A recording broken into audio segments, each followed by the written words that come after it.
What's going on, guys? Cameron back again from Attack on Anime, here to bring you our first season wrap up, and I've been really excited to get to these. And the first one we're going to be starting off with is the Fairy Tail Zero arc. Now, what Fairy Tail Zero is the prequel to how Fairy Tail formed, and it starts off with Natsu and Happy after Fairy Tail has been disbanded after the Tartaros arc. And they're going on a training trip, and they decide that they're trying to look for the perfect place to train. So they decide to go to Tenro Jade Island, and they decide to train there. And while they're there, they decide to pay homage to the first master, Mavis, since they're there. So they find her grave, and from there, we start the flashback of seeing how Mavis went from being pretty much a slave to being the first guild master of Fairy Tail.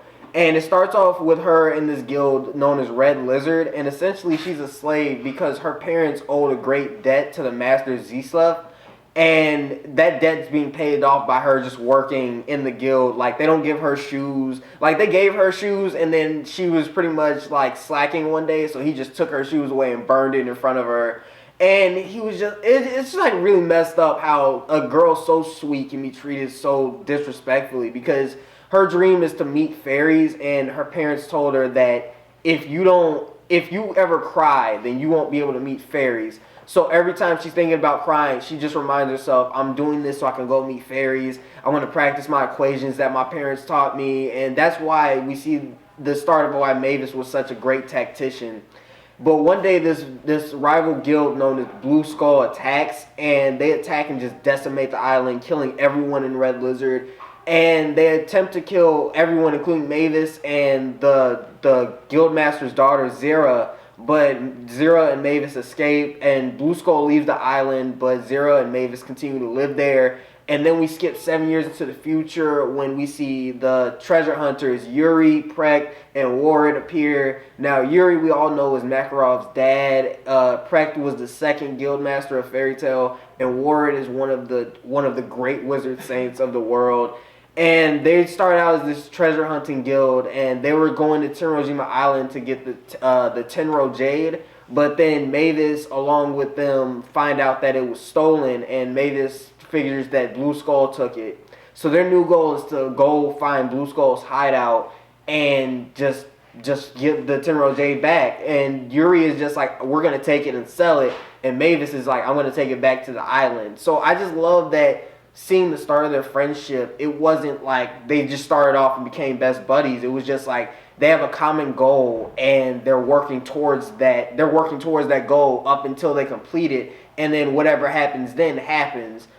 So they make their way towards Magnolia because they find out that's where their base is, and there Mavis sees that the townspeople are under scrutiny by Blue Skull. So her new drive is to pretty much help free these people from Blue Skull.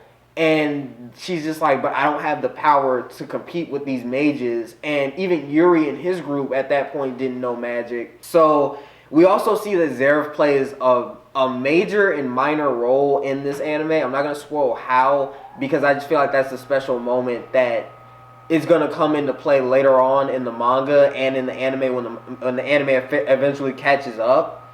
But I just feel like Zera's part in this, seeing him and Mavis's friendship start out, was just beautiful, because it's just Mavis wants to become strong enough to stop this type of tyranny that Blue Skull is causing, because she knows if Blue Skull is doing this, I know there are other guilds out there that are the same way, and I want to be able to have the strength to stop them.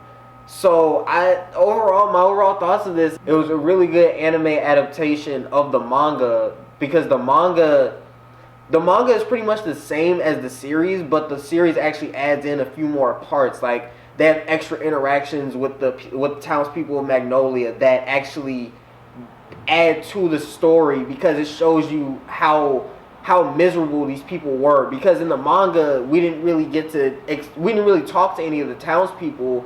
We just saw them. We just knew they were under scrutiny of Blue Skull. But in this, we see just how deep the cuts run. We hear stories from some people about how their family just got killed by Blue Skull because they were just having fun. Like, not even for a reason. Like, they were just having fun. And it's just really messed up in that way. And I love in this anime seeing Mavis get, like, serious. Like, we see her tactician role come into play heavily.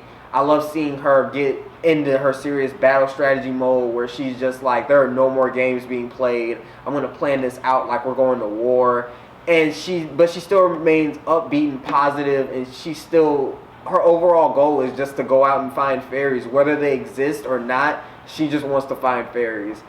But yeah, guys, that's been my overall season wrap-up review. I hope you guys are going to be enjoying the season wrap-up that we're going to be doing. We have a bunch more coming that are over animes from this season that I just found interesting and ready to review.